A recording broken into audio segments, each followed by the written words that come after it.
కిరణ్ గణపతి సహాయం 5వ రోజు గణేష్ చతుర్థి 5వ రోజు ఉదయం కిరణ్ నిద్రలేచి నిన్న గోపాల్ తాతకు సహాయం చేసిన ఆనందాన్ని గుర్తు చేసుకున్నాడు.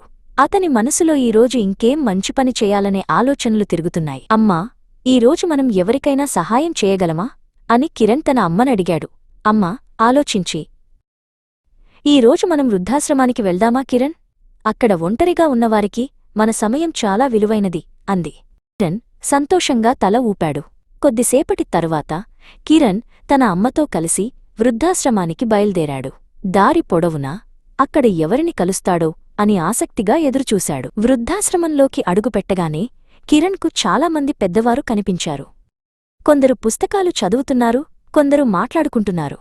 ఒక మూలగా కమలపాటి అనే వృద్ధురాలు కిటికీలోంచి బయటికి చూస్తూ ఒంటరిగా కూర్చుని ఉంది. కిరణ్ తన అమ్మ అనుమతితో కమలపాటి దగ్గరకు వెళ్లాడు. నమస్తే పాటి, నేను కిరణ్, మీతో మాట్లాడవచ్చా అని అడిగాడు. కమలపాటి ఆశ్చర్యంగా కిరణ్ వైపు చూసింది. కమలపాటి చిరునవ్వు నవ్వి, ఖచ్చితంగా బాబూ, కూర్చో అంది. కిరణ్ ఆమె పక్కన కూర్చుని తన గురించి, తన కుటుంబం గురించి చెప్పడం మొదలుపెట్టాడు. కమలపాటి ఆసక్తిగా వింది. కిరణ్ తన గణపతి పండుగ విశేషాలు, నిన్న గోపాల్ తాతకు సహాయం చేసిన విషయం కూడా చెప్పాడు. కమలపాటి ముఖంలో సంతోషం కనిపించింది. నువ్వు చాలా మంచి అబ్బాయివి కిరణ్ అంది ఆమె. కిరణ్ ఒక పుస్తకం తీసి కమలపాటికి చదివి వినిపించాడు. ఆమె ఎంతో ఆనందంగా వింటూ మధ్య మధ్యలో నవ్వుతూ కిరణ్తో మాట్లాడింది. ఆ క్షణం ఆమె ఒంటరితనం మర్చిపోయింది. సమయం గడిచిపోయింది. కిరణ్ వెళ్లే సమయం అయ్యింది.